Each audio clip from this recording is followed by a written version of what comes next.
Hey, what's going on, Black people? Welcome to drboystv.com, the home for intelligent Black people.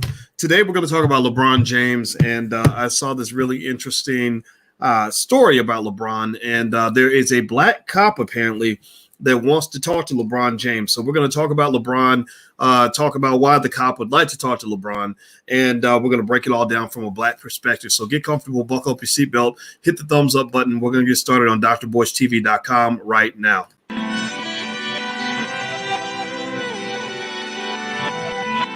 Here we are, clan the isms, cataclysm, great. Our people out here struggling, trying to make it in this state. Everybody out here doing it, but we the ones who late. Now family, we the ones who gotta delegate. Get that money in the power, never be fake. Stick to cosign for 3. What did he say? Create jobs, support our own. Educate the same and buy back your home. Got 3 degrees, triple 10. 3 PhDs, now we on the CNN. DBTV, let's talk about negligence. Ignorance is bliss, but we can turn it to intelligence. Believe none of what you hear, half of what you see. Let's break it down here on Dr. Boyce TV. Here we are. Hey, what's going on, guys? My name is Dr. Boyce Watkins. Welcome to drboystv.com, the home for intelligent Black people. On this platform, we are Black First. Black First means that we believe the Black community can solve its own problems. We also believe that we should solve our problems before we go saving everybody else. We also believe in building Black wealth and Black families and Black communities. So if you agree with those things, please hit the thumbs up button and also type a hashtag B1 in the chat. Hashtag B1. Make sure you hit the thumbs up button, subscribe, and all that good stuff so that we can get it cracking.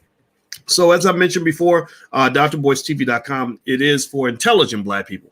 So if you're not intelligent, if you're not Black, and you don't have tolerance for other ideas, then you may want to get the fuck out, because we are not here to pander or to kowtow. We're not here to be mainstream. I give 0 shits about being mainstream. We are the mainstream as far as I'm concerned. So there you go. You can take that and put it in your pipe and smoke it, as my grandma used to say.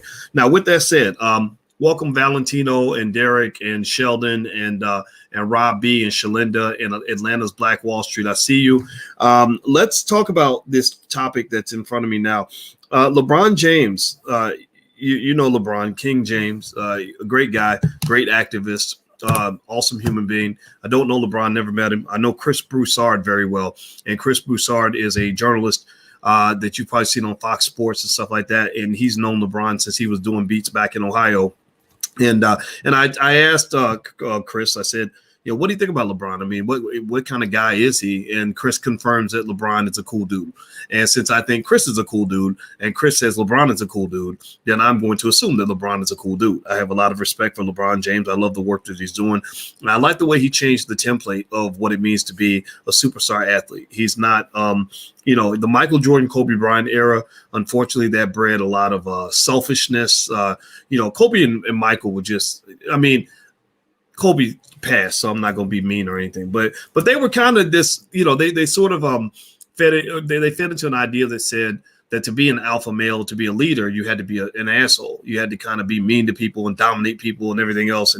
And Michael Jordan was not known for being a kind person on any level or caring about anything other than himself for the most part. And I don't know if that's true up close or not, but that's the impression that people got. LeBron kind of changed that narrative. LeBron was more of a team player.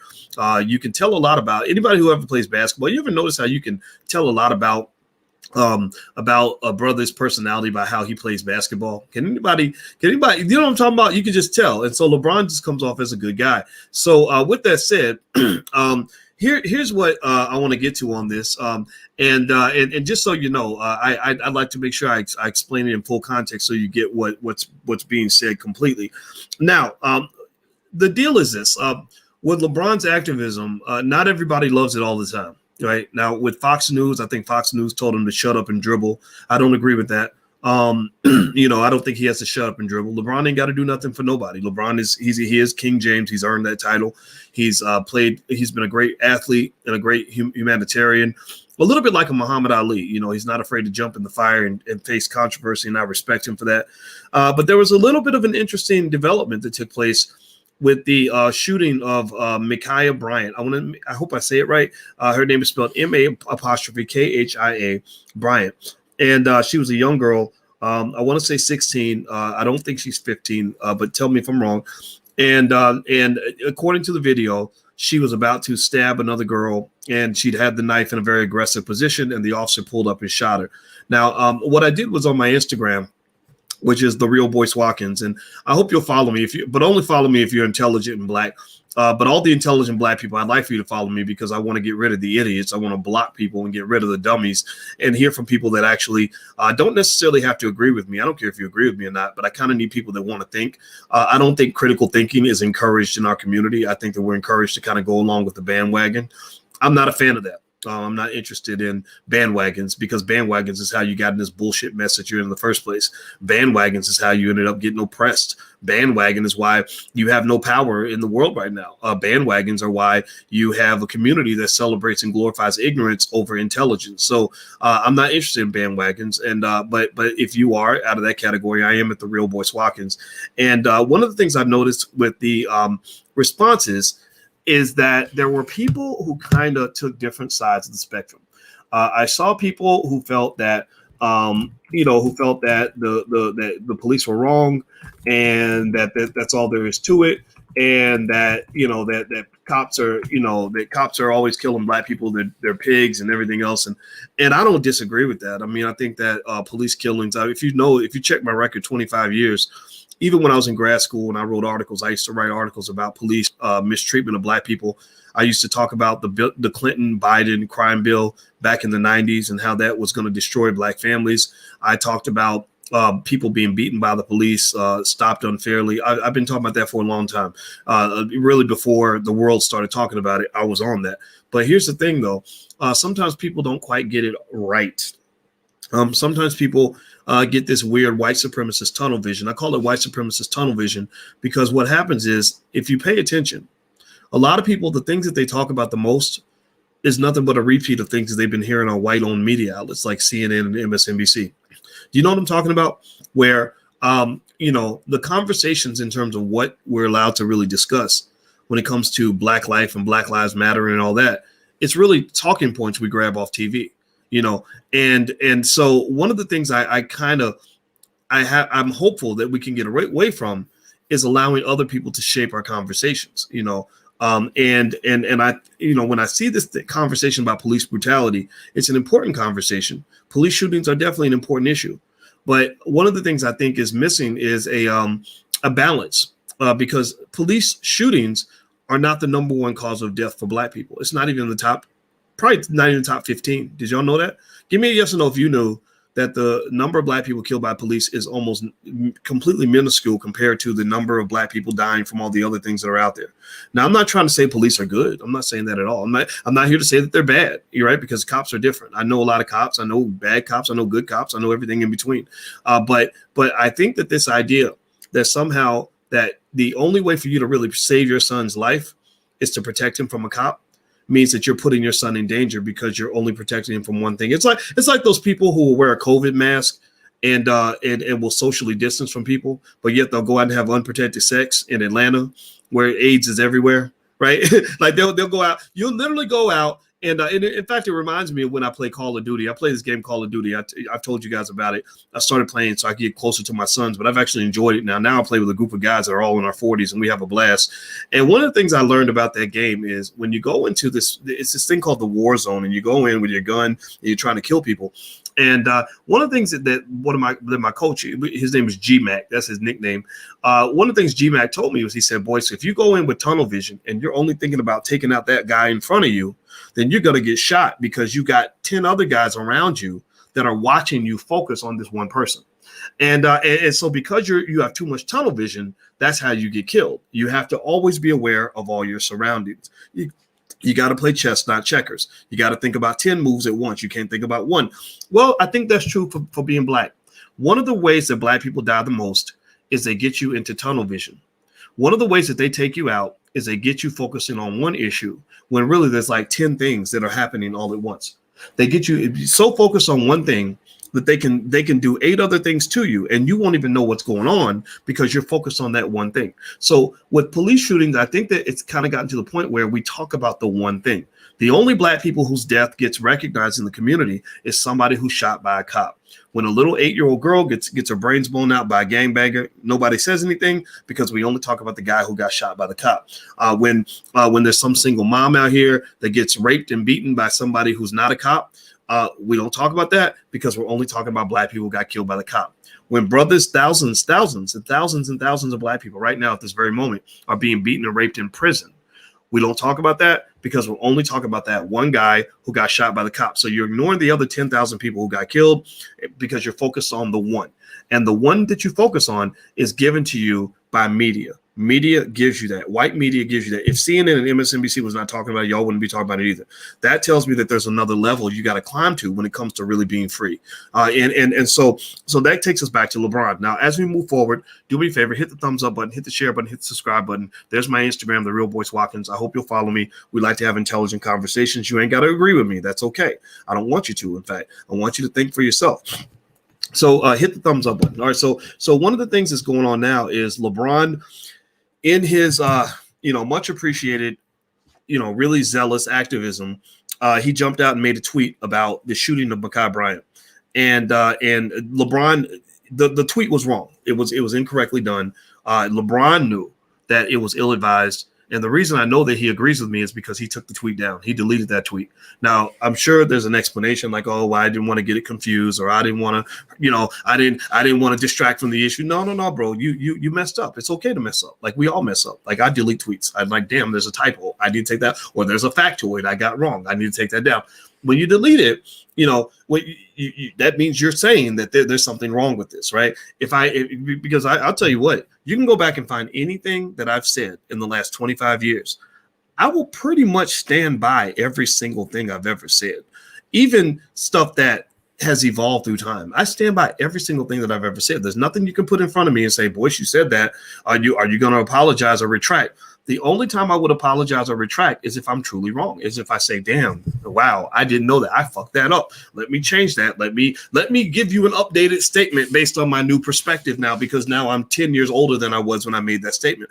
So I think that that the ability to stand by what you said, if you really believe that, makes sense. But some things that don't make sense are like when you had Damon John apologizing because he gave a compliment to Farrakhan. That was some sucker shit to me, because to me, if you think Farrakhan did a good job, then why does that change? Like, you're deleting a tweet in favor of Farrakhan. Why? Well, because you now think he didn't do a good job. Like, you were just wrong. You were lying when you said that he thought he gave a great speech.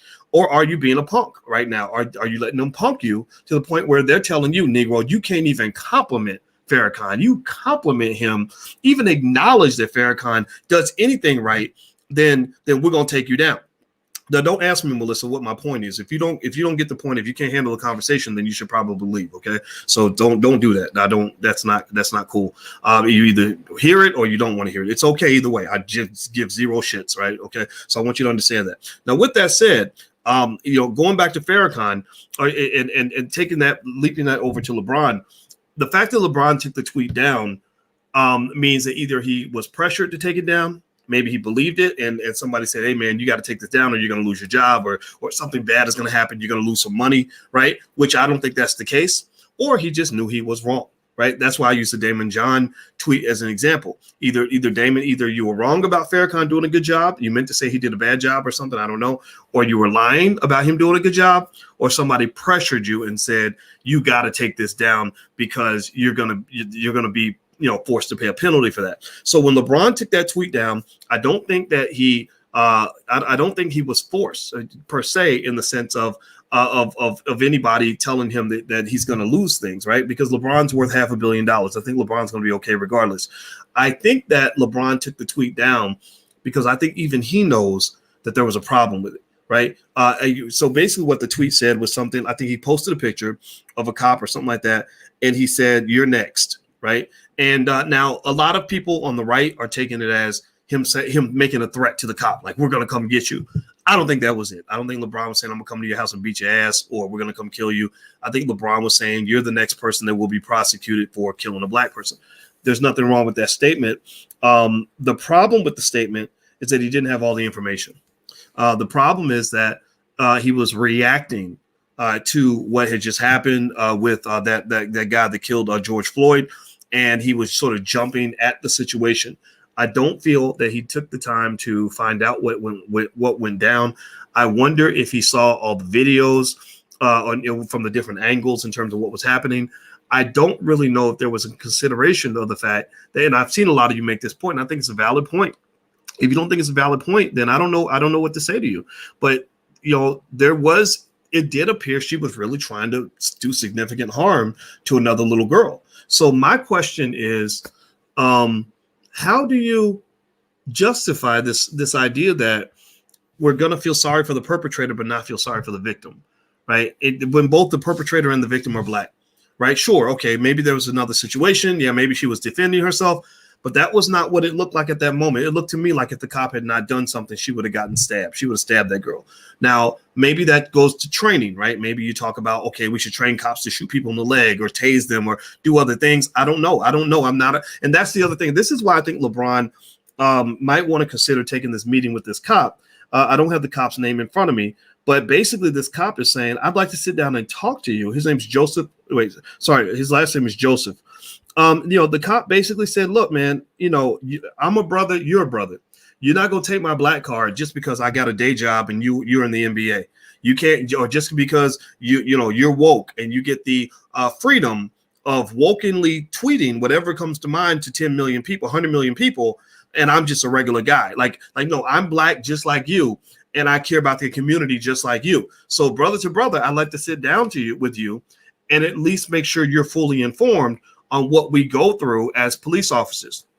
There's nothing wrong with that. There's nothing wrong with that. Now, some people aren't going to like that. Some people won't like it. And the reason you won't like it, I know exactly why. You've been brainwashed pretty much. Media has created extremes. It's created the same energy that was created during the Biggie Pac beef. They got Biggie and Pac both killed. East Coast, West Coast was when you get to the point where everybody is so committed to their side that they can't even hear the other side. You're so committed to the West side that you ain't trying to have no friends on the East side. And you so committed to the East that it's like, fuck the West, right? They're not even human beings anymore. So to hell with them, right? That's war, and that's fine. That's what happens. When war occurs, people dehumanize one another, and it's like, I don't even want to hear what you have to say. There's nothing that can come out of your mouth that makes sense. There's nothing that can come out of your mouth that is logical because I don't agree with you, right? And that's something that is an energy that is, if that's your energy, you should take it away because this is not the platform for you. Because the way this platform works is, I want you to challenge yourself to do the hard thing. It's easy to go along with the bandwagon. The hard thing to do is to listen to the other side and say, I wonder if I can identify with anything that they're trying to say.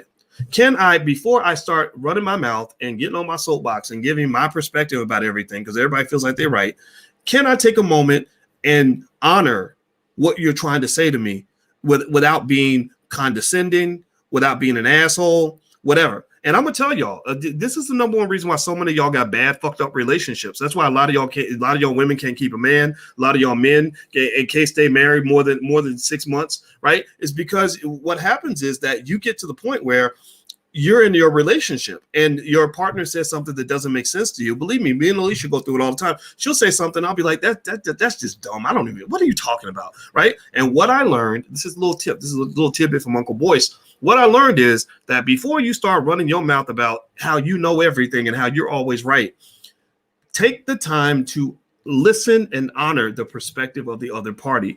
Hear what they have to say. Make sure they're heard before you start making sure you're heard, because it's not going to work any other way. So that's a tip for those of you that really want to have good relationships. But some of y'all just want to fuck 1,000 people and live your whatever and pretend like you're looking for the one, but you'll never find them because you're looking for somebody who's going to just submit to everything you say, and that just doesn't work. I'm just here to tell you that, just point blank period. Now, with that said, I think with LeBron, he needs to talk to that cop or talk to some cop. What I asked LeBron is this: look. There's an old saying that says, with great power comes great responsibility. You got, I don't know how many Twitter followers LeBron has, but my God, I think the man has, I wouldn't be surprised if he has 50 to 100 million. Let me see how many Twitter followers LeBron has. Hit the thumbs up button if you haven't done it yet, please. Yeah, his Twitter LeBron has 49.6 million followers on Twitter and probably another 50 million on Instagram. So LeBron has a tremendous amount of power. And there's an old saying that says, with great power also comes great responsibility. And some would argue, and I think that this is a valid argument, that that tweet was not done in a responsible way, because you got the fate of the Black community in your hands. You've got people's lives in your hands. And at the very least, I don't think it's out of the question to say, before you speak, take your time to get the information. Before you get the masses riled up and pumped up saying King James said, go get him, right? Take the time to find out like what really went down. Let me watch this video. Let me process this. Let me talk to some people. And the other thing too is, here's the deal. I think LeBron will get this language. LeBron is an athlete, and athletes have coaches. And I would ask LeBron, when he jumps into activism, when he's, talking about, whether it's Black Lives Matter or anything else, I ask you this: who is your coach? Who is your coach? Are you just shooting from the hip and just saying things that come to mind, assuming that you should be an expert on all political and socioeconomic issues because you are a great basketball player, or are you taking the time to do the research? Let me give you an example. One thing I noticed, one of the reasons why I was highly in support of Ice Cube's activism, I was happy that he lent his platform to the causes for the Black community. And I told him this, we talked several times, is I noticed how with Cube, one thing he was doing was he was really, really measured and careful about every little step. He wanted to talk to different people. He wanted to get different points of view. And ultimately, he made his own decision. He's his own man. He's definitely, he's shown you that. Like, he's a leader. But he took the time to take information from all sides and all perspectives before he made certain decisions. So Cube went out and got his coaches. So the same thing would be true if I wanted to be a basketball player, or if I wanted to be a rapper. If I decided I wanted to try to play in the NBA and I don't have a coach, I'm not going to be a very good player. It would be silly for me to say, oh, yeah, LeBron, I don't want to hear from you, man. I know how to play basketball, man. I watch basketball all the time. I got it figured out, right? That'd be silly, right? He would probably say to me, you need a coach. If you're going to come into my arena, you need a coach to make sure you're the best player you can be. Well, the same thing is true when you're talking about going into the arena of activism and social justice and everything else. You need to make sure you have a coach. And you need to maybe even hear from different coaches from different points of view that can help you understand the fact that this ain't simple. Like, for example, let's do this. Let me do a quick little, in case one of LeBron's crew is watching this video. A lot of people watch these videos, and I want to be respectful, and I'd be happy to sit down and give my perspective to any of those guys if they ever want to call me. But let me ask you this. How many of you, give me a yes or no, how many of you approve, based on what you know, how many of you approve of Black Lives Matter as an organization? How many of you, give me a yes if you like Black Lives Matter. Give me a no if you don't. Give me a yes if you think Black Lives Matter is great. Give me a no if you think Black Lives Matter is not so great, right? Yes or no. Or you could even say unsure if you want to. That's totally fine, right? Yes or no. All right. So I'm looking at the comments, and I can tell you what's going to happen. So you go. The first comment is no. Ron Farmer says no. We're not taking Ron's black card because he's not down with Black Lives Matter. Sonia Samuel says no. Power of the Cloud, no. Chan says yes. Your black card is not revoked just because you said yes, right? And the reason I use that as an example is because even something as simple as that proves a very clear point. The Black community is not homogeneous. We are not the same. We are diverse. We are as diverse as white people. We are as diverse as the Asian community. The Asian community will say, wait a minute, why do you think all of us are Chinese? Like, no, some of us are Chinese, some of us are Vietnamese, some of us are from East India. Like, we're all Asian, but we're very different. Latino people, very diverse. A person from Colombia is different from somebody from Mexico, who's different from somebody from Cuba, right? So they have that commonality that they're Latino, but their views are all over the place. Jewish people, all over the place, right? So why can't, if all these other communities can be diverse, why can't Black people be diverse too?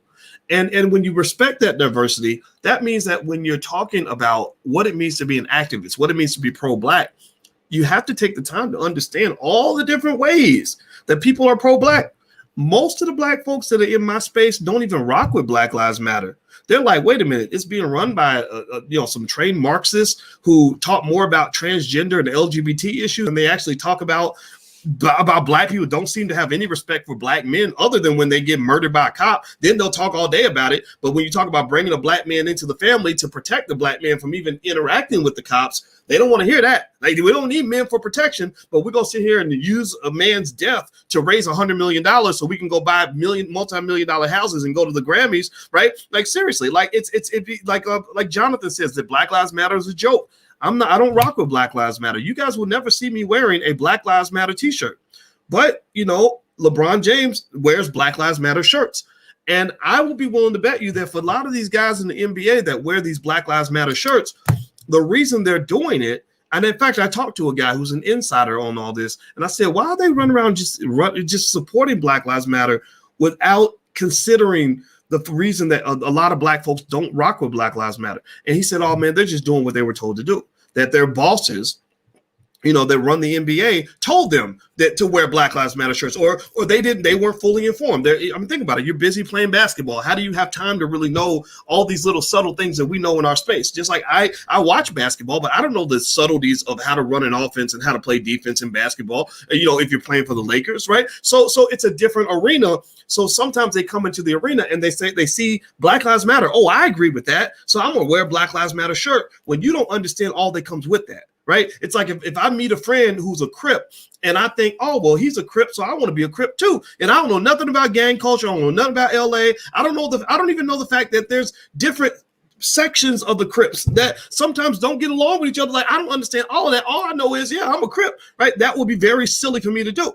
If I was smart, I would take the time to research these subtleties of gang culture so that I know all the Crips ain't the same. All the Bloods ain't the same. Sometimes Bloods are friends with Crips. Sometimes they hate each other's guts. It's a very complex scenario that you can't just walk into thinking that because you are famous or whatever, that you can just jump right in and fit right in.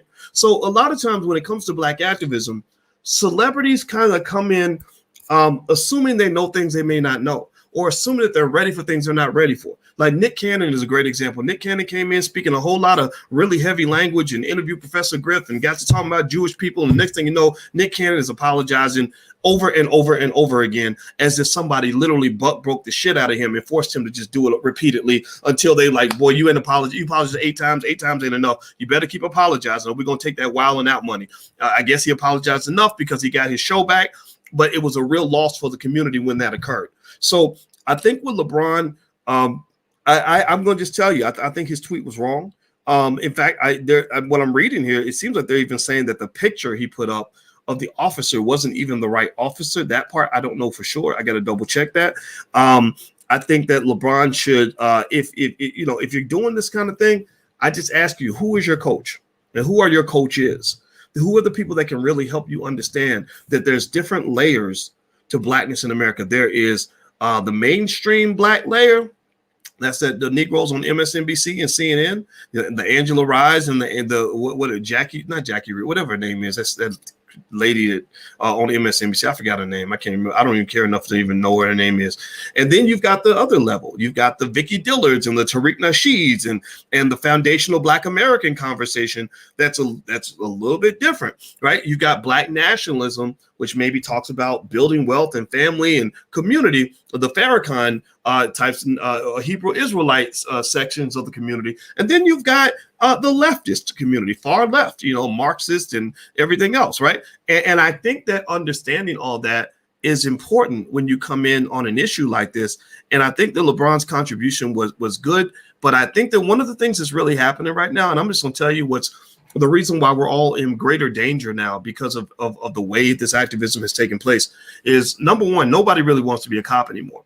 So if you ever want to get as many Klansmen and white supremacists on a police force as possible, that's what you're going to get. That's what you're getting right now. So Rochelle Slayton, she says, you sounding compromised. Well, fuck you. You sound super compromised because you in fact, you don't sound compromised. You sound stupid. Because let me just explain to you, Rochelle, why America is going to be worse off because of this. Number one, I know cops. And one thing that they told me was back in the day, 40 years ago, 30 years ago, if you had an application or if you had a job opening on the police force, hundreds of people would apply. College graduates would apply, good people, bad people, everything in between.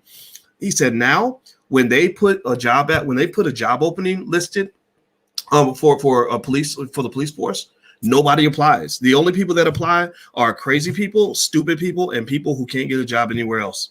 So now the people that are going to be in your communities with a badge and a gun are going to be the most degenerate, fucked up human beings that you've ever seen in your life. And the reason that's happened is because we're allowing people to tell kids that you should hate cops no matter what, that all cops are evil, that all cops are bad, all cops want to kill you. And that's just not true. That's just not true. They don't wake up. I know cops that have common sense and are like, man, I don't want to kill anybody because if I do, they're gonna assume that I was just out hunting people. And the thing is that some of the guys are just trying to stay alive. like my dad was a cop, and my dad had to shoot a white guy. He shot a white guy. Thank God he didn't shoot a black guy, because then people would have said he's a Klansman or something. So some guy tried to stab somebody or stab him or something, and he ended up popping the dude and killing him. And I was glad he did it because I got to keep my father. And one of the things that was really interesting was when he killed the white guy, though all the white people in the community sent him thank you cards saying, thank you for getting rid of this guy. He was a menace to the community. He was harmful to other people. We really appreciate that. Right now, I think that what is interesting to me, and I'd like to see how this plays out. I don't know if this is going to be bad or good, but what if he'd been black? What if it had been a black neighborhood? And what if people were operating without all the facts? What if this guy was the worst? Think about the worst person you know. Think about a killer, thug, gangster, like don't give a shit, will rape your child in a minute. Like, so imagine if that person gets in a situation and they decide they want to go and stab a little girl and the cop shoots them.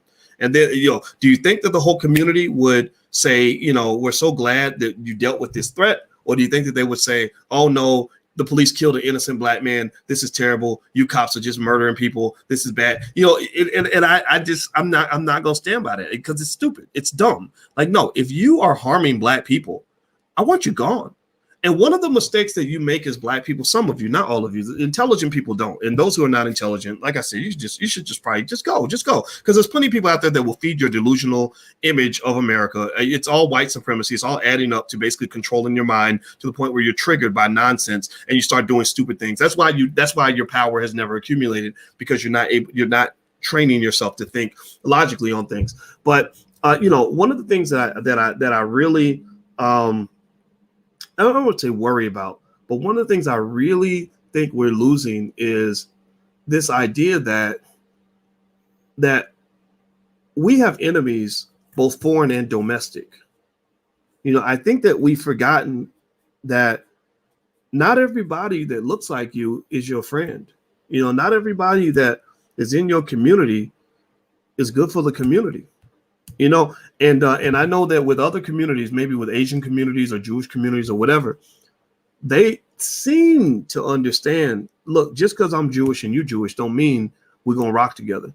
Just because I'm Mexican and you Mexican don't mean that you want what's good for me, that you're not going to harm me or harm my children. And I think that as black people, I think that common sense, people understand that, right? You understand that in your own life. Like many of you, I'm sure, give me a yes or no if you've ever met a black person that scared you or bothered you or upset you or made you say, okay, I got to stay away from that crazy motherfucker because he's going to get us all killed. Give me a yes or no if you got like a cousin, a friend, or somebody you knew from back in the hood, from back in the day, where you're like, okay, I wouldn't want you around me. I don't want you dating my daughter. I don't want you near my family, right? Give me a yes or no, right? Okay. So here's the thing. So imagine that person. I want you to take a moment. Let's do a little exercise here.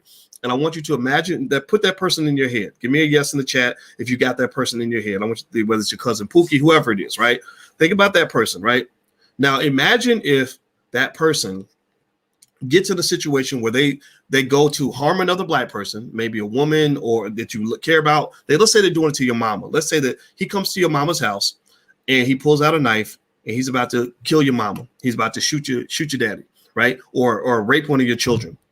And let's say that a cop happens to see this and the cop shoots that person, right? In the act, like he's about to, damage your daughter for life, and the cop pop, takes him out.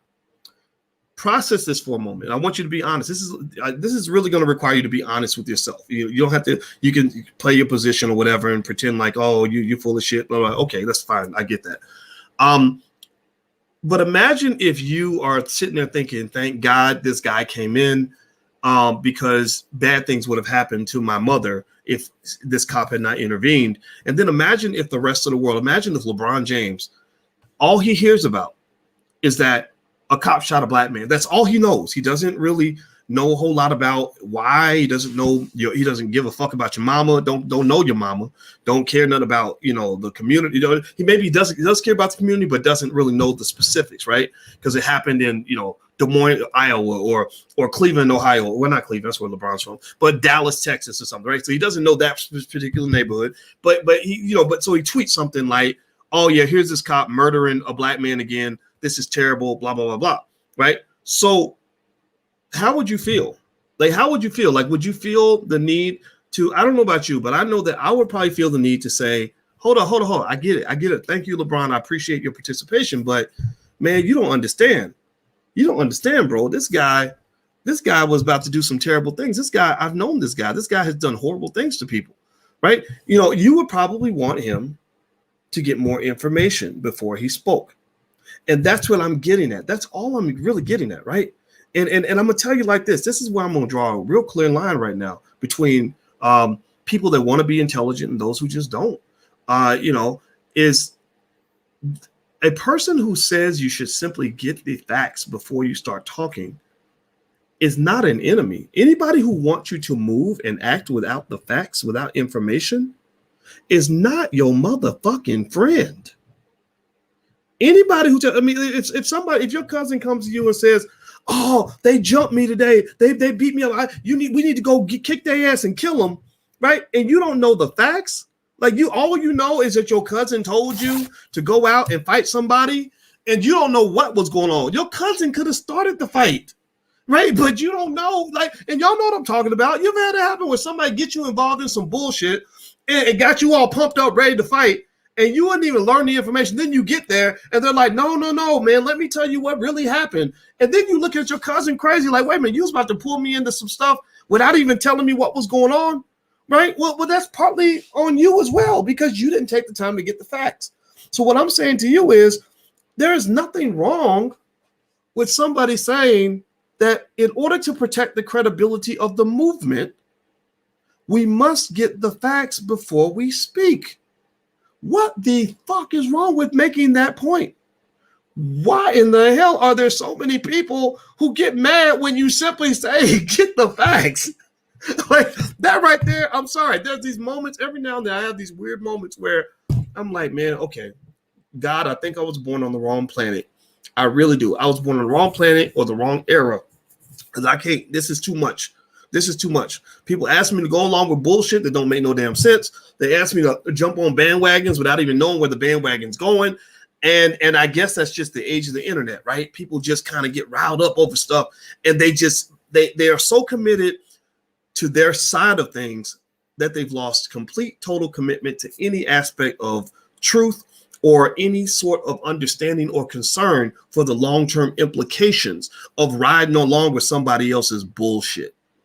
Right? Like I'm telling you, it doesn't end well, because what ultimately will occur is that if you keep on reacting and assuming that every single black person who gets shot by a cop it was completely innocent and that the cop was completely evil, then what's going to happen is your credibility will disappear. Like you're not going to have credibility. You're going to be like, oh yeah, I know what you're going to think. You're going to think like if somebody can predict what your opinion is going to be before you give your opinion, that means that you're not really a critical thinking person, because you're not even giving them any guesswork. They don't even have to wonder what you're going to say, because your answer is going to be the same regardless. It's going to be yes, whatever, right? And I'm not a fan of that. I really encourage you, and I think some of y'all get this. I think some of you understand this, because I see some of you. I see your reactions. I have my pulse on the community in terms of seeing how people react to different situations. And one of the good things I've observed is that there is an aspect of the black community where they deal with every situation on a case-by-case basis. They don't have one blanket understanding of everything. Like, okay, black man gets shot or black woman gets shot. It must have been the cop. It must have been bad. It must have been this, must have been that. One thing I've learned is that every situation is different, and there are people that understand that. And I'm telling you, the people that are in that category, you should be very proud of yourself. I think that that's also another reason why I highly recommend not really listening to too much mainstream media, because I think that the act of triggering Black people is a multi-billion-dollar business. It's literally become a ratings juggernaut for MSNBC and CNN and the other networks. They don't want to talk about your reparations. They fuck that. They ain't gonna give you shit for a long time. And when they give you some shit, it's really gonna be shit. Like it's not gonna be the shit. It's going to just be shit, right? The shit is good. Shit is bad. They're gonna give you shit, not the shit, right? And also they won't talk about, for example, the fact that Joe Biden put 100,000 Black people in prison, and many of them are still in prison right now, getting beaten and raped while you sitting around focused on one police shooting. Thousands of them are suffering right now because you're distracted, right? There are people that use these things to avoid having the real conversations about race. That's why when Biden was running for office, he would talk to Cardi B, but he got mad when he had to go talk to Charlamagne the God, because Charlamagne the God had good coaches. Charlamagne the God is a guy who's smart enough. Again, he's diverse, right? Sometimes Charlamagne says things that you could probably consider to be ignorant, and I'm not going to disagree with that. He's my friend, but I'm not going to sit here and say he hasn't been ignorant before. I'm sure he has been, because you got to be ignorant to be in the hip hop space, because there's a lot of ignorant shit going on. But one thing about him is he's smart enough to have good coaches. So before Charlamagne spoke to Joe Biden, he went to the community to find out what Black people really need and what Black people want. I was one of the many people he spoke to, and I saw implications of that coming out when he started asking Biden questions that really matter for the future of the Black community. And you saw what happened. Biden got very frustrated. He got very upset. Or same thing is true with when you think about Kamala Harris. And this is not disrespecting those people. It's okay if you voted for them. I don't care. Because I don't really think who you vote for is going to make a difference for your life in the Black community. But when Kamala and Joe ran for office, I remember Kamala, it was interesting because Kamala loved talking about rappers when they were yes men. She loved to talk about, how she smoked weed in college while listening to Biggie and Pac. What she was saying there was she was trying to be relevant and relatable, which didn't work because everybody knows Biggie and Pac weren't even out when she was in college. She was also trying to basically subtly say that she's committed to the legalization of marijuana, which means that those of you who are invested in cannabis stocks may want to go ahead and plant your money in there now, because once Joe Biden is removed from office, which he will be at some point. He's too old. He's not going to do 2 terms. He probably won't even do 1. Kamala is going to be the president. When Kamala becomes president, I think legalization is an inevitability. But the interesting thing was that when she talked about rappers, and these were yes men rappers, when it's like the Jay-Z types and people that would just go along with the political agenda, it's all good. Like, yeah, we love rap because we love Cardi B, we love Jay-Z. But then when you got to the rappers who were asking critical questions, mainly Ice Cube, then suddenly it is, well, they need to stay in their lane. They need to shut up and dribble. And I'm glad, and shout out to Ice Cube, because he didn't choose to shut up and dribble. He said, no, I don't care what you say about me. I'm going to continue to move forward because I want my people to do better. And so that's kind of what it is. They want to hear, even with LeBron, I mean, there are people that want to hear from him when you're saying what they want you to say, right? But they don't want to hear from you when you're challenging their viewpoints. And that's just kind of the country we live in. And I personally think anybody who really wants to grow and really wants to be smarter is do the opposite. Do the opposite of what everybody else is doing. It's just like investing. You guys, you know my PhD's in finance, and I talk about wealth all the time. One of the biggest rules of wealth actually is to do the opposite of what everybody else is doing. Warren Buffett used to say, he said, be greedy when others are fearful, fearful when others are greedy. Well, I say the same thing is true now. Now the world is kind of becoming ignorant. They're kind of, sheepishly going along with bandwagons, going along with trends and fads. Again, the white man's a puppet master. So he decides whatever, if he decides to start talking about Asian hate, suddenly you got Black folks literally getting online preaching about Asian hate, which I never knew that to be an issue. I really didn't. That came out of fucking nowhere, and it made no goddamn sense. But then I thought about it. I said, oh, I get it. I wonder if this is some sort of covert operation by China to manage and manipulate American media, because people don't know this, quiet is kept. And you saw this a little bit when Biden gave his speech. He talked about China and competing with China. Well, there's a deeper layer to that. China, just like the United States does to China, they infiltrate the country, right? So I wouldn't be surprised if that whole campaign about like, hey, don't say anything bad about Asian people is driven by the fact that China is seeking to deliberately and directly undermine the United States. It's the same way that, like in the Jewish community, when they want to oppress people, they start calling it everything anti-Semitism. Any critique of Israel is defined as anti-Semitism. Well, that's designed to protect their ability to get away with their bullshit. Like, if you put yourself in the victim category, the Me Too movement, they're experts at this. If you predefine yourself to be in the victim category, then that means that you then have immunity to go and do whatever harm you want to other people. And anytime anybody calls you on your bullshit, then you can say, oh, there you go, victimizing me again. Oh, I'm a woman, believe all women, right? Whoever heard some dumb shit like that, believe all women? That's like the craziest thing ever. Like, really? I'm supposed to believe you because you got a vagina? Has anybody ever seen how many lying vaginas there are in this world? Like women can lie just like men can. You know, you tell me men and women are equal. Why can't you believe a woman can lie just like a man? So the same thing happens in all the political arenas. When you're talking about the Black Lives Matter and the race conversation, it becomes very one-sided, very biased, and very ridiculous. And the other way it harms you as Black people, and this is why I don't even watch mainstream media anymore, is that it consistently keeps you in that victim category. So the one benefit is that you can do whatever bullshit you want. And nobody's really gonna, check you on it, right? Which, whatever, that unfortunately that lets some criminals run rampant. They can go shoot little girls in the hood or whatever, and nobody's gonna really challenge it because everybody believes that we're always the victim. But then the other part of being the victim all the time is that you don't have any ability to empower yourself. Anytime you get an opportunity or to move forward, or you're thinking about moving forward, you don't do it because you're looking for approval first. You're looking for them to tell you that it's okay. And if they say it's okay, then you move. Then you can go. It's like I watched a show called The Mandalorian, and there's this little baby. They call him Baby Yoda, and he's this little baby, and he goes around with the main character the whole time. And every time the baby wants to do something, he'll just kind of look at him like, "Is it okay?" Right? That's kind of what we do with white folks. We look at them like our parents, and we wait for them to give us the okay to be. Can I be outraged, Massa? Okay, all right. I'm mad. I'm really mad about. Oh, I can't be mad about that, but I can be mad about this. Okay, I'm mad about this. And to me, the more empowered Black folks, this is more in that Black nationalist category. This is why it vibes with me so well, is that they don't really look for white people's permission to do anything. They just don't. They just, in that category, it's like, no, I'm not going to ask your permission for me to decide that we want to run campaigns promoting Black fatherhood. I'm not going to ask your permission when we decide that we're going to start educating our own kids. I'm not going to look for your permission when we decide that all Black men want to be wealth builders and investors. I'm not going to look for your permission when we decide that we're going to really love our Black women and elevate our families and everything else, right? And that, to me, is the best solution that we have, because all other solutions tend to, unfortunately, point back to white supremacy.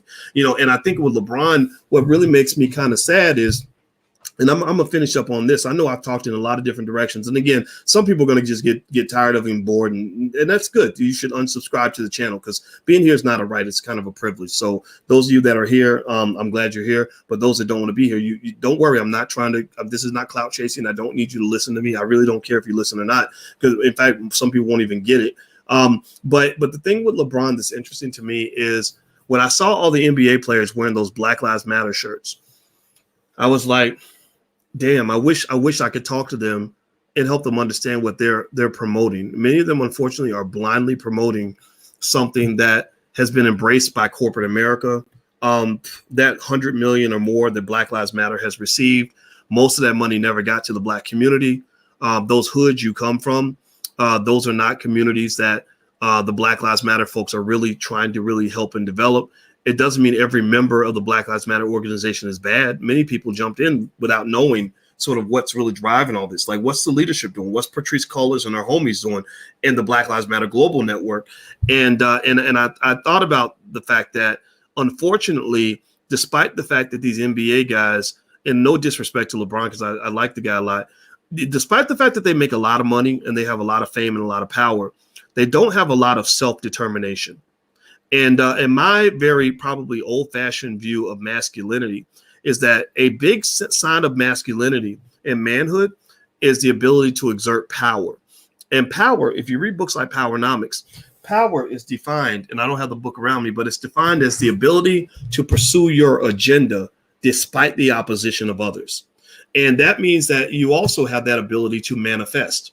So a man who is a true leader can manifest his vision and without worrying about what the opposition thinks, right? Just like and I'll give you that, and they know this, they understand this in sports. They just don't understand this in life. So in sports, if the Lakers are playing against the Denver Nuggets, the Nuggets are going to basically tell you, if you ask the Nuggets, well, who's the superior team? Well, the Nuggets are going to be like, of course we are, right? Well, the Lakers aren't going to pay attention. They're going to say, well, we visualize ourselves to be the superior team, and then we play it out, and then we manifest our vision because we dominate you. We pursue our agenda to win despite your opposition. So you can play defense on every shot. You can run a full court, defense. You can run the triangle offense. You can do whatever you want to do, but we're going to manifest our vision because we are the superior team. So I think that for Black people, I'm still looking for that ability to truly manifest. It really bothered me when an insider, a very famous person that you probably know about, said to me that the reason that NBA players all wear the Black Lives Matter shirts is because somebody told them to do it. I said, wait a minute, these guys make, they have $100 million contracts and they're still acting like fucking employees. Like, you don't work at UPS, goddammit. Like, you're not a McDonald's night manager. You're not the general manager of Taco Bell. Like, you are world famous. Like, you can do whatever the hell you want. You should be creating your own movement. You should be telling management what you're going to do and not letting management tell you what you're going to do. That doesn't even make any sense. And you're supposed to be men. So find your coaches. That means, like, so if I'm an NBA player and I really want to help the Black community, first thing I must do to help the Black community is I have to humble myself enough to not assume that I know what the Black community needs. That's the worst thing in the world that celebrities do. Black celebrities who've been propped up by white people, NBA players included. If it wasn't for white people having their little league or whatever, you'd just be another 6'8" Black man probably getting beat by the cops or whatever. Like, you just be living a regular life, right? You just be the biggest motherfucker working at the goddamn Wendy's or whatever, right? But you wouldn't be, or you'd be the largest accountant that anybody's ever seen. But so you've been elevated by this system, this industry, this corporation called the NBA or the NFL, and it's made you into this famous person. And same thing is true with Hollywood. Hollywood, their establishment has chosen to put you out on media, so now you're a movie star. And because you've been given this false validation by the oppressive, by the oppressive side of society, you feel that you have a de facto license to come and tell Black people what we need. Like, you feel that because you have 100 million Twitter followers, that you know the answers. And a lot of times these guys, you don't, right? So the first step to really helping somebody is you got to ask two things. This is true just for you. And this is not just true on a big scale. This is true on a personal scale. If you're trying to help your kids or trying to help out that weak ass cousin you got or whatever, two things I believe you have to have. One is you got to make sure they really want your help. Sometimes they don't even want your help. And then two, you have to find out what they need, right? So like if I talk to my daughter and I'm like, and I go in, or my woman, and I'm assuming that I'm going to give her what she wants, and I don't ask her, well, what kind of asshole am I, right? Like, baby, I got you a new vacuum cleaner because I could tell you needed one. She's going to be like, no, I needed a foot massage, or I needed a day off from the kids or whatever, right? So I think with the Black community, I would like to see the celebrities that care about Black people taking the time to find out what Black people actually want. What are some things Black people want? When I talk to Black folks, you know what I hear a lot? I hear that they want things like capital to get their business going. Like, can I get a fucking loan up in this bitch? Like, sure, okay, thank you for speaking out on police brutality and all that. That's cool. But so after you're done with that, can you create like a $1 billion fund where Black folks can get 0% interest loans or low interest loans, with no strings attached, so we can go and quit our jobs and stop working for white people every day? I think that would be massive. That would be massive, right? Or what else, man? What else do they want? I don't know. Like, if you're Jay-Z and you come from the Marcy Projects, I would like to be able to go to the Marcy Projects and be able to meet 5,000, 10,000 people who have jobs and opportunities because of something that Jay-Z created. Like, I would love to see like where the community literally, like Elon Musk, for example, has probably, I don't know how many tens of thousands, hundreds of thousands of jobs he created with Tesla. Amazon, Jeff Bezos, they create probably 1 million jobs for their people, right? For the people that come and work at Amazon, right? Where are our captains of industry among celebrities that can say, I am world famous and I created 50,000 jobs in the Black community? I don't know if there's anybody that I can think of out there like that. I just can't think of anybody. It doesn't mean that they're not out there. Doesn't mean they don't help out their homies, or maybe they get their families living good. I went to visit the Jordan brand out in Oregon, the Nike campus. And I was really impressed with the number of black people Michael Jordan has helped, actually, believe it or not. And not only did he help good black people, but he helped good black people who helped other good black people. And in fact, the fact that I was even in that office speaks to the mindset of the black men that work with Michael Jordan, right? Think about this. Why the fuck would you want a guy like me in your office? And you got a good white folks. You got this nice building. Like, you don't want to mess that up by bringing in somebody like me. But the fact that they wanted me there said a lot about what their mindset and their ideology was, to the point where maybe they didn't agree with everything I say, but they can appreciate this push for innovative thinking when it comes to solving the problems. Because the thing about it is that if you're not careful, what's going to also happen is you get caught in this loop. Right now, you have a horrible loop of ambulance chasing civil rights superstars who are simply waiting with bated breath by the phone, waiting for CNN to call them to get commentary about the latest police shooting. Like, they're literally waiting for another black person to die so they can go get another check. So Ben Crump can settle another lawsuit. So maybe Tamika Mallory can get invited back to the Grammys, or Black Lives Matter can get another set of corporate donations. And they will market that shit. Like, they will market, like they will market the names of, of George Floyd and Tamir Rice and all the way down the list, Breonna Taylor. They market these names the same way Disney markets Mickey Mouse, Donald Duck, and Cinderella. Right? They will market this, and it has value to the tune of hundreds of millions of dollars. And then all this money gets collected, and the cycle continues. Like, nothing really substantial really changes. In fact, Joe Biden doesn't even listen to Black Lives Matter. They've been complaining now that Biden won't even meet with them. But it's really, remember back during the election, though, they were complaining about people like me and Ice Cube who were saying black people need to actually hold out, that while you have leverage, you need to use your leverage to get something out of these people, because they're not going to do anything for you after the election. Give me a yes or no if you know what I'm talking about. So the election happens. And what have they done? They've done nothing but shit on you. Like, they've done nothing but ignore you, because they're like, you're so stupid that you're gonna give it up. Like, you giving up the pussy before I even take you out on a date. Now you really think I'm gonna take you to Red Lobster and give you the cheddar biscuits? No, you were stupid enough to fall for my bullshit, so you deserve whatever you get. That's pretty much what they did. They did a hit it and quit it on the black community, and they played you like a sucker. So those of you who didn't let yourself get played like a sucker, congratulations to you, because that means that you're smart. That means that you're the future of the community. So I think that with this whole thing with LeBron, let's circle back with LeBron, and then I'll close out on this. I know I said a lot. I know I talked a lot. I talk a lot. That's just what I do. Those of you who rock with me, you get it. Those who don't, like, you should go somewhere else. It's okay. I forgive you for that. I personally think that in order for us to really solve these serious problems, we have to think different. I really do. And I think you got to question everything. You have good reason to be really paranoid if you're black. That means that, like, every movement that seems like it's grassroots, if it comes along and is super well funded and super well organized, that shit ain't grassroots. Somebody put that together and said, let's create something and make it appear to be grassroots. Also, I am of the opinion that the ones who are most legitimate in terms of achieving real progress for black people, at least in terms of independence and economic power, which economics is a big deal because everybody thinks about money every day. Most of your bad decisions are made because of money. Nick Cannon was on his knees apologizing because of money. Whereas if he'd had an independent infrastructure of black people to support him financially, he wouldn't have had to do that, make that whole bitch move.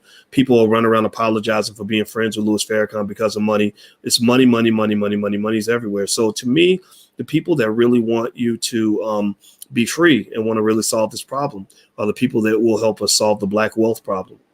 And I think athletes are uniquely positioned to do this because they've all got these $100 million contracts and these $50 million sneaker deals. And more importantly, though, they've got access, right? They've got access to a lot of so-called white friends and allies who, despite the fact that they consistently will get in their ear and misinform them about blackness, they will bend and fold to what you want if you force their hand. But you got to be structured and organized with it. You have to. It's like when I was telling our son is he's 17 years old. He's not my biological son. He's 6'6", and I told him, I said, look, as a man, when you're tall and you're smart like you you automatically command the room. Like you're a natural born leader. Like short guys like me, I gotta pull some other rabbits out of my hat to command the room, right? I have to, maybe me being extra smart or powerful or rich or whatever I'm supposed to be. Those things may make up for the fact that I'm short. But if I could have my way, I'd be 6'6" like you. I said, so here's the deal. When you're that tall and you're really smart, you command leadership in the room until you relinquish that leadership. Like you're the tallest, biggest man in the room until you shrink yourself down and make yourself small. So when you hand that over, then other people will take over. And the same thing. And so when I see these athletes, I see guys, unfortunately, many of whom, not all of them, but some of them relinquish their leadership. Like, why are you sitting on $100 million contract and world famous with 100 million followers on Twitter and Instagram, but you still act like you got a boss and an employee? How is it that all of you have a combined collective net worth of several $1 billion, but for some reason you're still scared to like start your own sports league? I don't understand that, and I really think that is due to a lack of confidence and a lack of masculinity and a lack of willingness as men to manifest the things that you actually want to see. I think it's one of those things where it's the paradox of the black man, where we can be as dominant as we want to be in sports. We can dominate when it comes to like rapping and the bravado of being a rapper and entertainment. We also dominate maybe when it comes to sex, right? Like I knew an older black man who said, yeah, back in the day, the only power a black man had was his dick. That's literally how he said it. That's why you see guys that have, 12 kids with 9 babies, mamas, and they brag about how many women they got. I'm pimping these hoes and all this other silly talk that we got from when hip hop culture went toxic. But what I would like to see at some point is a greater ability to manifest ourselves in all the areas of manhood, to be, intelligent and proud, strategic and proud, to be organized and proud, and to really move forward with our vision, despite the opposition of others. Like the Nation of Islam, those are the best men that I know. Like in terms of the quality men, the Nation of Islam is a protocol for or a blueprint for greatness. Like that's just black excellence. Of course they're not perfect. Nobody's perfect, but when you talk about manhood and that manifestability, like first of all, most Nation of Islam men I know, the leaders for sure, are very brave people, like Nuri Muhammad and Dr. Wesley Muhammad. Like these are very strong, brave men, but their masculinity is a type where they have such a respect and a desire to protect women and to protect the community and to protect children, and also a desire to build, a desire to coordinate and work together. They'd rather work with you than fight with you, but they're willing to fight with you, but they don't have to fight with you to prove that they're able to fight with you. Right. And it's kind of just one of these things where I really think we should study that in terms of really kind of knowing what it's really going to take for us to become great. Like we're not going to be great. Like we talk about making black people great again. We will not be great until our men become great too. We will not be great until our men kind of learn how to look at the world in a different light. Right now, you have a world that pushes you to look at the world, look at things in a very extreme way. Like, for example, it's one thing if a man likes women, but it's another thing if a man becomes toxic, where he's having sex with 100 women a week and passing STDs and creating babies everywhere and creating a mess. Like that's where your natural desire for women has caused you to get into a space where, because you're not encouraged on any level to have any form of sexual discipline, you created a very sloppy situation for yourself that's going to ruin you, and it's going to ruin your children, right? So your seed, the people you love, everybody you love is going to be ruined. And the reason as a community we have to take responsibility for that is that we don't challenge that enough. We don't speak on that. We still celebrate men who have toxic, messy lives, been hooked on drugs, going out, maybe killing people's, doing terrible things to women and children, abandoning their kids, gave away all their money, right? And then we'll still be like, well, if you speak on that, then, you're not cool anymore. Or we're going to talk bad about you now because how dare you talk great about or bad about this person that we love so much that we think is our hero. Well, some people, sometimes even your heroes have to be critiqued a little bit. And I think that to me, our community will be better when we gain the ability to love and critique our heroes at the same time. That's what I'll end with on that. The question I ask you is this: can you love your heroes and critique them at the same time? My two greatest heroes actually are Muhammad Ali and Malcolm X. But and so if you were to hear me talk about Muhammad Ali and Malcolm X, and then also my father, if I were to talk about these three men that I admire so much, my three favorite men in the history of this world, if I were to talk about them in a good light, you would think that they were amazing. You would think I love the shit out of them, and there's nobody could tell me any different.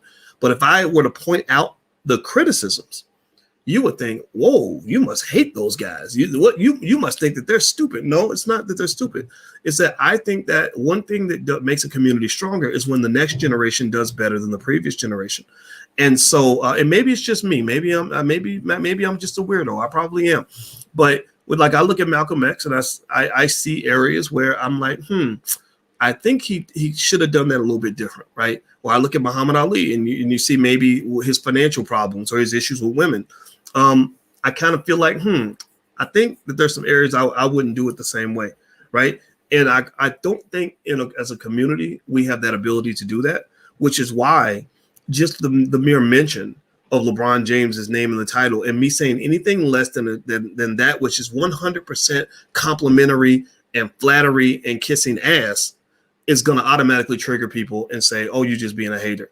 Well, that's fine. People can say you're a hater, but I say, well, okay, then maybe you're a hater right now because you're hating on me, right? So whatever, fuck it. We all a bunch of haters up in this bitch. So now let's get past the bullshit. Let's get past the teenager talk and start having some grown folks talk about critical analysis is going to actually help us solve real problems. So long story short, I love LeBron to death. I think he's one of the greatest athletes of all time. And he's also transcended sports by being such a great activist. But if LeBron is watching this video, I will tell you, before you speak, I hope that you will take that time to do your homework. Just, get some facts, man. Don't be out here just saying things just because it's trendy, just because it's cool. Because being trendy and cool will fuck up all your shit. Next thing you know, you be getting sued for $100 million. You lose all your money or whatever. Your credibility shot. You can't get certain people to listen to you anymore because you're going overboard with everything. That's not the way to do things, right? You got to learn how to be strategic. And he knows this because that's why he's the greatest basketball player in the world. That's why he's won so many NBA championships, is because he understands strategy. So I think he even gets this. All right. So thank you for listening to me. I know I was long-winded, but you know what? Fuck it. That I ain't going to change. I'm going to be the same guy. And do me a favor, hit the thumbs up button, share button, subscribe button. There's my Instagram, The Real Boyce Watkins. Feel free to follow me there.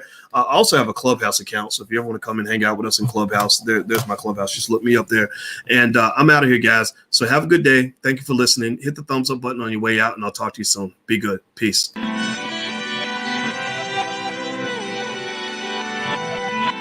Here we are, clan the isms, cataclysm great. Our people out here struggling, trying to make it in this state. Everybody out here doing it, but we the ones who late. Now family, we the ones who gotta delegate. Get that money in the power, never be fake. Stick to cosign for 3. What did he say? Create jobs, support our own. Educate the same and buy back your home. Got 3 degrees, triple 10. 3 PhDs, now we on the CNN.